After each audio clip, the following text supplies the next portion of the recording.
Planhigion sy'n licio dangos I hunain ydi blodau mewn gwirionedd ynde, yn mwynhau rhoi sioe I unrhyw un sy'n fodlon gwylio. Felly mae creu theatr I ddangos I nodweddion gorau nhw yn rhywbeth eitha naturiol yn dydi, a rhywbeth sy'n tyfu I fod yn hynod o boblogaidd. Os cofiwch chi, yn ystod y gyfres diwetha, mi nes I greu theatr efo'r blodyn streptocarpus, yn defnyddio hen fath sinc a blocio bren fel llwyfannau unigol i'r blodau hyfryd hynny.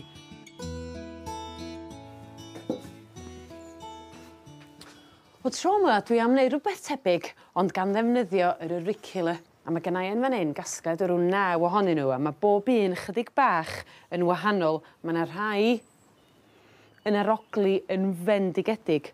Hwn ydy'r Lucy Locket yn melyn bach ysgafn, a mae gennai'n arall sydd yn arogli yn fendigedig yn fan hyn hefyd, sef yr Black Jack.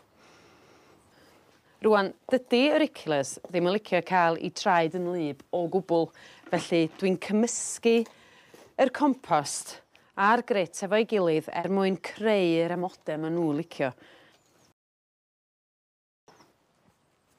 Dyn nhw ddim yn licio nofio, na chwaith dyn nhw'n licio torheilio. Felly, mae wal gogledd ddwyreiniol yn berffaith ar gyfer hein.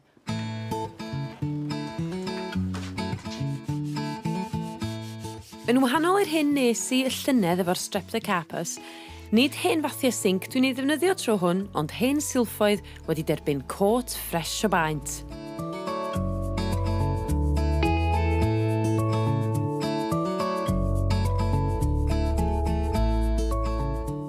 Fedra I weld pan mae pobl yn gwirioni ar y blodyn yma. Dwi'n meddwl bod nhw'n edrych yn hyfryd, a maen nhw'n mynd I wneud I fi wenu bob tro dwi'n cerdded pasio i'r tŷ.